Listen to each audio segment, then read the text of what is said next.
புத்தகம் படிக்கிற பழக்கம் குறைந்து விட்டது என்று சொல்கிறவர்கள் தமிழுக்காக புத்தகம் வாங்கிக் கொண்டு தமிழர்கள் வரிசையில் நிற்கிறார்கள் என்ற இந்த ஒரு காட்சி போதும் புத்தக விற்பனை என்பதும் வாசக பரப்பு என்பதும் இன்னும் குறையவில்லை என்பதற்கு இதுவே எடுத்துக்காட்டு.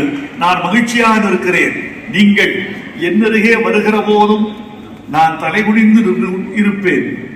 என் பேனா தலைகுனியும். என் பேனா தலைகுனிவதும் நான் புத்தகத்தில் தலைகுனிந்து கையெழுத்திடுகிற போதும் தமிழ் தலைநிமிர்ந்து நிற்கிறது, எங்கள் தமிழ சாதி தலைநிமிர்ந்து நிற்கிறது என்று நினைக்கிறேன். ஒடிசியா நண்பர்களை நான் பெரிதும் பாராட்டுகிறேன். காரணம், வாசகர்களுக்கு என்னென்ன வசதி செய்து கொடுத்திருக்கிறீர்கள் என்று பார்த்தேன். ஒரு குளிரூட்டப்பட்ட ஒரு அரங்கம், அழகாக அடுக்கி வைக்கப்பட்ட நூல் அரங்குகள், எல்லாவற்றையும் விட எங்கள் வாசகர்களுக்கு நீங்கள் செய்திருக்கிற மிகப்பெரிய மரியாதை தரையில் விரித்திருக்கிற ரத்தின கம்பளம் விரித்து தமிழர்களை வரவேற்கிற பண்பாடு கோவையில் கொடிசியாவில் மட்டும்தான் இருக்கும் என்று நினைக்கிறேன். வள்ளுவர் மறை, வைரமுத்து உரை நூலில் கையொப்பமிடுவதற்காக நான் வந்திருக்கிறேன். கையொப்பம் பெறுவதற்காக நீங்கள் வந்திருக்கிறீர்கள். தமிழர்களே, ஒரு சொல் சொல்லி விடைபெற வேண்டும் என்று ஆசைப்படுகிறேன். திருவள்ளுவர் யார் என்று கேட்டால் தமிழர்களின் ஒரே அடையாளம். திருக்குறள் எதுவென்று கேட்டால் தமிழர்களின் ஞான செல்வம்.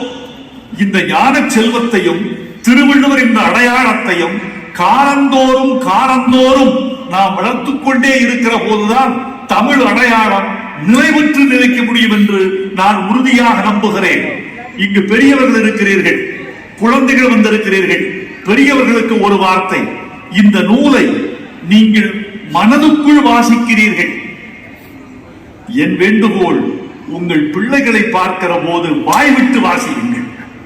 வாய்விட்டு வாசித்தால்தான், வாய்விட்டு சிரித்தால் நோய் விட்டு போகும் என்ற பழமொழி தெரியும். நீங்கள் வாய்விட்டு வாசித்தால் தமிழுக்கு இருக்கிற நோய் விட்டு போகும் என்று நான் நினைக்கிறேன். உங்கள் ஒலி, உங்கள் குரல், உங்கள் மொழி பிள்ளைகளின் செவிகளில் விழட்டும். திருக்குறளை அவர்கள் ஓதட்டும். திருக்குறளை உயர்த்தி பிடிப்பதற்கும் திருவள்ளுவரை உலக அடையாளமாக கொண்டு வருவதற்கும் நாம் செய்கிற ஏற்பாடுதான் இது. இந்த நூலில் நான் எத்தனை கையெழுத்திடுகிறேன் என்று எனக்கு தெரியாது. நான் வருகிற போது பாதி வரிசைதான் இருந்தது. அண்ணாண்டு பார்க்கிறேன், மீதி வரிசையும் நிறைந்திருக்கிறது. நான் ஒன்று சொன்னேன், நான் கையொப்பமிடுவேன். நீங்கள் யாரும் கவலைப்பட வேண்டாம்.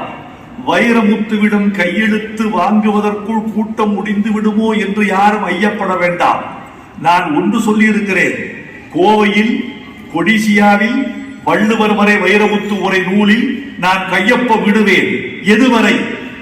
கடைசி புத்தகம் தீரும் வரை அல்லது கடைசி வாசகன் போகும் வரை. வாருங்கள், தமிழ் வளர்ப்போம், வள்ளுவம் வளர்ப்போம். வாழ்க வள்ளுவம், வெல்க திருக்குறள்.